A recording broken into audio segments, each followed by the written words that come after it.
Tips terhindar dari penipuan saat jual beli properti.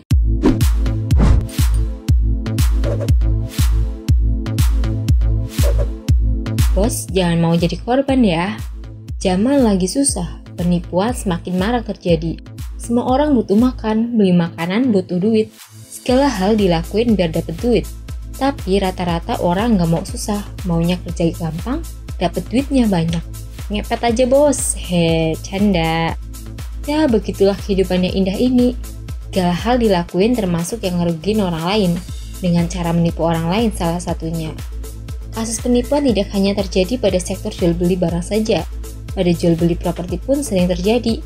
Cara menipunya pun ada berbagai macam, mulai dari uang DP yang murah, iming-iming fasilitas yang mewah, sampai pemalsuan sertifikat hak milik rumah. Hati-hati bos, bukannya untung nanti Anda malah buntung, hahaha. Nah, sebelum hal itu bos alami, yuk disimak tips-tipsnya gimana sih caranya biar terhindar dari penipuan saat jual beli properti. Yang pertama, jangan tergiur promosi. Promosi dalam hal jual beli memang hal yang wajar. Yang gak wajar itu kalau promosinya gak masuk akal. Kayak gini contohnya, dijual rumah mewah, luas tanah 150 meter, luas bangunan 150 meter, di pusat kota, kemana-mana deket, speknya komplit, apa aja ada, tinggal nempatin tok. Surat-surat lengkap, harga cuma 100 juta, DP suka-suka, diskonnya 50%, boleh nyicil pula. Apakah masuk akal? Oh, jelas tidak. Kalau di logika, harga tanahnya aja kalau di pusat kota nggak bisa dengan harga segitu. Nah, buat bos-bos yang misal ketemu dengan iklan yang nilainya macam itu, jangan langsung transfer duit ya. Nanti malah nangis Bombay doang karena duitnya melayang, hahaha. Jangan sampai ya bos. Kedua, jangan terpancing harga murah. Harga murah, siapa sih yang nggak langsung melek kalau lihat harga murah? Pastilah itu tabiat semua orang kalau lihat harga murah, langsung dah tuh buat rebutan. Tapi buat bos nih yang lagi nonton video ini, jangan langsung kepancing ya. Di-cross-check dulu kenapa harganya bisa semurah itu, spesifikasinya gimana, surat-suratnya lengkap atau enggak, ada kasus sengketa atau kasus lain atau enggak. Jangan sampai bos udah bayar ternyata malah ambyar. Yang ketiga, cermati sang pengembang. Mungkin kalau kata orang mah don't judge by cover, alias jangan menilai dari sampulnya. Tapi pada kenyataannya penampilan sangat berpengaruh untuk menentukan apakah itu baik atau enggak. Nah, begitupun saat bos mau membeli properti.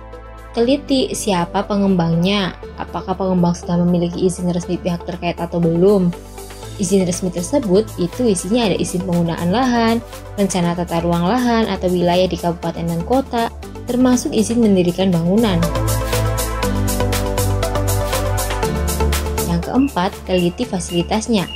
Periksa dengan teliti semua sarana yang terdapat di dalam rumah, seperti jumlah kamar, kamar mandi, dan yang lainnya. Juga lingkungan di sekitar rumah, apakah sesuai dengan kebutuhan bos dan keluarga atau enggak. Cek juga fasilitas umum yang terdapat di sekeliling, termasuk kondisi dan akses jalan ke rumah, keamanan, dan kualitas air di rumah tersebut. Yang kelima, periksa keaslian dan kelengkapan dokumen.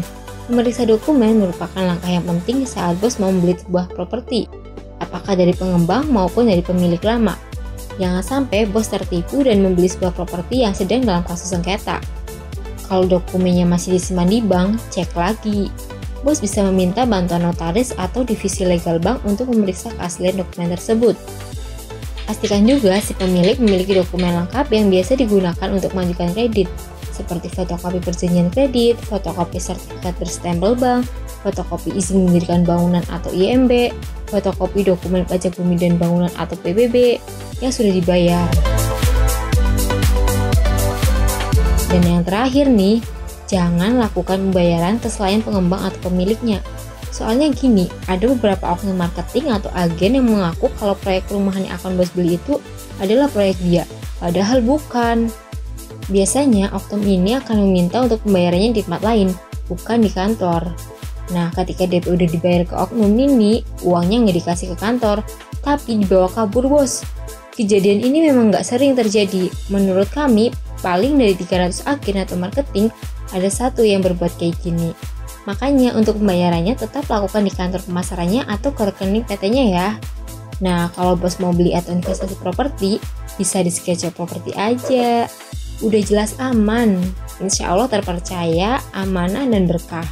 Terus nggak perlu repot ngurusin surat-surat dan lain sebagainya, biar tim saya yang ngurus. Nah, itu dia tips dan trik yang bisa bos ikuti agar terhindar dari penipuan properti. Sekali lagi, ingatlah bahwa membeli properti nggak semudah membeli kacang rebus. Dibutuhkan riset yang mendalam sebelum bertransaksi. Salam sukses, semoga berhasil.